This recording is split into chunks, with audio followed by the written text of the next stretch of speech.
نہ حکومت لاپتہ کرتی ہے بلوچوں کو، نہ اس طرح سے وہ کریک ڈاؤن کروا سکتی ہے۔ اگر سندھ حکومت کی طرف سے کریک ڈاؤن کروایا گیا ہوتا بلوچ خواتین اور بچیوں پر، بیٹیوں پر، ہماری ماؤں پر، تو آپ دیکھتے ٹی وی پر فلیش ہو رہی ہوتی نیوز، اور کیمرے لگے تو کہتے دیکھا جی سندھ حکومت کتنی ظالم ہے، کیا سلوک کر رہی ہے۔ لیکن کیونکہ یہ ظلم کہیں اور سے کروایا جاتا ہے تو میڈیا چپ، کسی کی چین نہیں نکلتی۔ اور میں جو سمجھنا چاہتا ہوں، یہ جو ہمارے ریاستی اداروں میں بیٹھے ہوئے لوگ ہیں، ان کے اندر کیا ہو گیا؟ ان لوگوں کو کیا جانور بن گئے ہیں؟ کیا بن گئے ہیں یہ لوگ کہ یہ بلوچوں کو انسان نہیں سمجھ رہے؟ آپ کو کیا لگتا ہے کہ آپ کیا کوئی قابض ادارہ ہے، یا ہم کسی پاکستان کو قابض ملک ہے اور اس میں ہم نے یہ بلوچ ہمارے محکوم ہیں؟ ہمارے کیا ہے یہ بلوچ؟ ہمارے کیا یہ ہمارے شہری نہیں ہیں؟ کیا آئین ان کو حق نہیں دیتا؟ بتائیں آج ہمیں کوئی۔ اسلام آباد Lahore high court Rawalpindi bench میں وہ پٹیشن لگتی ہے فیروز بلوچ کی، وہ جو بچہ لاپتہ ہے، کہ اس کے ہم سے بھیجا کہ اس کو برآمد کر دیا، 17 سال کا بچہ ہے۔ وہ ہائی کورٹ کے جج صاحب بغیر سنے وہ پٹیشن ڈسپوز آف کر دیتے ہیں اور فیصلہ دیتے ہیں کہ جی وہ مسنگ پرسن کمیشن کے ہوتے ہوئے یہاں پہ اب سے بھیجا کی پٹیشن بنتی نہیں ہے۔ بھائی کیا ہو گیا آپ کو؟ کیا آئین بدل گیا؟ وہ جج بھی نئے تعینات ہوئے ہیں، ہم نے سنا ہے طارق ندیم صاحب، ظاہری بات ہے ان کی رپورٹ بھی، ہاں ججوں کی رپورٹیں بھی پھر آئی ایس آئی نے کلیئرنس کی دینی ہوتی ہیں کہ جج بن سکتا ہے کہ نہیں، اور پھر ابھی وہ کنفرم جج نہیں ہوں گے، ابھی ایڈیشنل جج ہوں گے، کنفرمیشن کی رپورٹ بھی آئی ایس آئی نے دینی ہوگی پھر۔ تو اس طرح تو یہ ملک جکڑا ہوا ہے ان اداروں کے ہاتھوں میں جنہوں نے اس ملک میں شہریوں کی انسانی حقوق اور آئینی پامالیوں میں ملوث ہیں، وہ ویٹنگ کر رہے ہیں بیوروکریٹس کی، ججز کی، اور ان کی پھر ان کے خلاف کیا کوئی ایکشن ہوگا کسی ادارے کی طرف سے؟ کیا حکومت وقت ان کے آگے چوں کرے گی؟ اور آپ یہ سوچئے کہ جو ان لوگوں کو لاپتہ کر رہے ہیں، اس جنرل پرویز مشرف کا انجام دیکھیے آج، ٹھیک ہے؟ اس کو انہی لوگوں کی آہ لگی ہے۔ مجھے آج بھی اس بچی ایمن ساجد کا جملہ نہیں بھولتا، اس نے کہا کہ میں آپ کو کہہ رہی ہوں کہ آج کے بعد، جس کے لاپتہ انہوں نے والد کیے ہوئے ایمن ساجد کے، اس نے کہا آج کے بعد اگر جن لوگوں نے میرے باپ کو لاپتہ کیا ہے ان کے ساتھ کوئی مسئلہ پیش آئے، یا ان کے گھر میں کوئی سانحہ ہو، ان کی فیملی کے ساتھ کوئی سانحہ ہو، تو یاد رکھیے گا میری آہ انہیں لگی ہوگی۔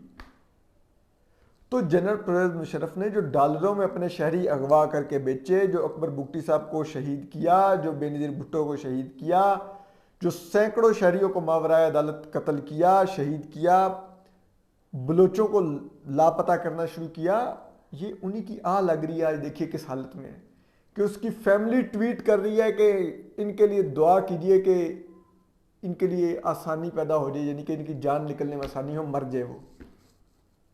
یہ ہے انجام۔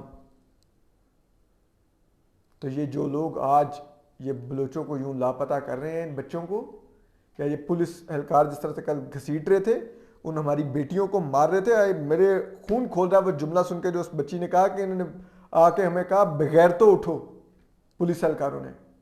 یہ کہنے والے خود بے غیرت ہیں، ان کے ماں باپ ایسے ہیں، ان کی بچے والے ایسے ہیں، اور سوچئے آپ کی بیٹیاں بھی یہ فیس کریں گی ایک دن۔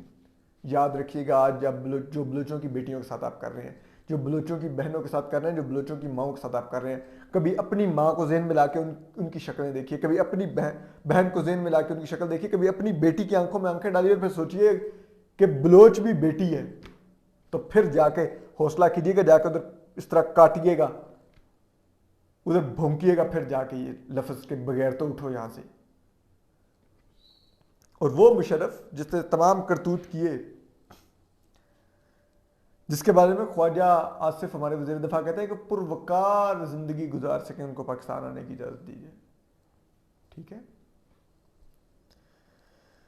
یعنی کہ ایک کنوکٹڈ مجرم، کنوکٹڈ آرمی چیف، غداری کا اوپر کنوکٹڈ، غدار عدالت کی طرف سے ڈکلیئرڈ پھانسی کا مجرم جنرل مشرف، جو دبئی میں چوہے کی طرح چھپا ہوا ہے، اس کے لیے پروقار زندگی کا بندوبست اس حکومت کے وزیر دفاع خواجہ آصف کر رہے ہیں، جس حکومت نے ہی اس جنرل پرویز مشرف کے خلاف غداری کا مقدمہ دائر کیا تھا اور اس کو سزا دلوائی تھی. یہ اس کے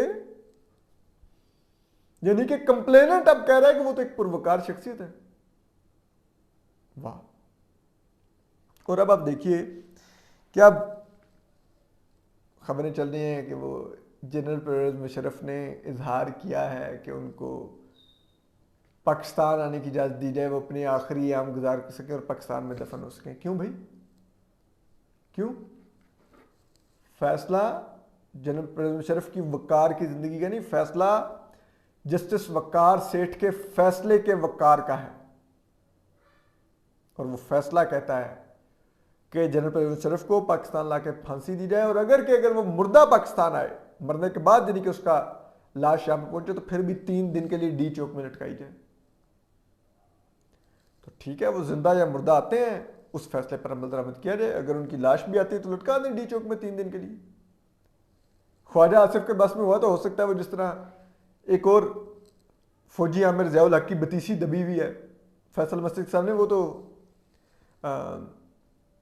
ادھر ڈی چوک میں دفنا دیں گے مشرف کو, اور پھر وہ ہو سکتا ہے جنرل مشرف کا مکہ باہر رکھیں ہاتھ قبر سے, کہ ساری عمر پارلیمنٹ کو وہ مکہ نظر آتا رہے جو 12 مئی کو مشرف نے لہرایا تھا پارلیمنٹ کے سامنے کھڑے ہو کے, جب کراچی میں 100 کے قریب لوگوں کو شہید کر دیا گیا تھا.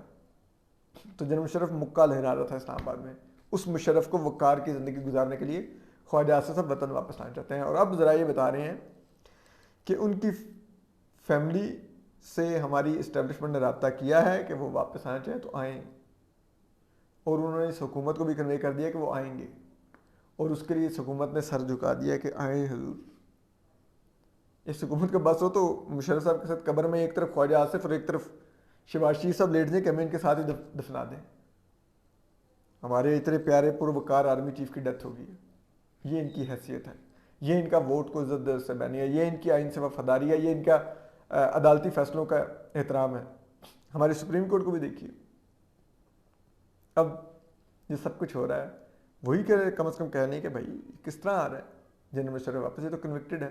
لیکن خیر وہ جو ججز نوٹس لے رہے ہیں اس بینچ میں جسٹس مظاہر اکبر نقوی بیٹھے ہوئے ہیں, جنہوں نے ماشاءاللہ سے وہ عدالتی کالے دم قرار دے دی تھی جس نے جنرل مشرف کو پھانسی دی تھی. انہوں نے کہا کہ دوبارہ کوئی سیٹھ وقار پیدا ہی نہ ہو.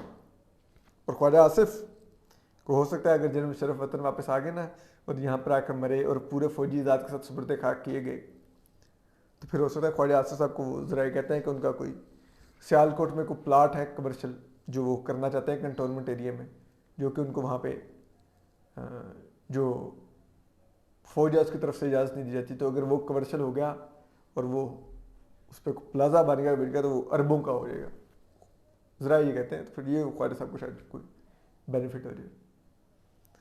تو یہ حالات ہیں اس ملک کے اندر. باقی آپ دیکھ لیں کیا کرنا ہے. فوجی امروں کے آگے جھکنے والی یہ حکومت, آئیں بیٹھیں موج کریں. اپنا خیال رکھیے, سلامت رہیے, اللہ حافظ.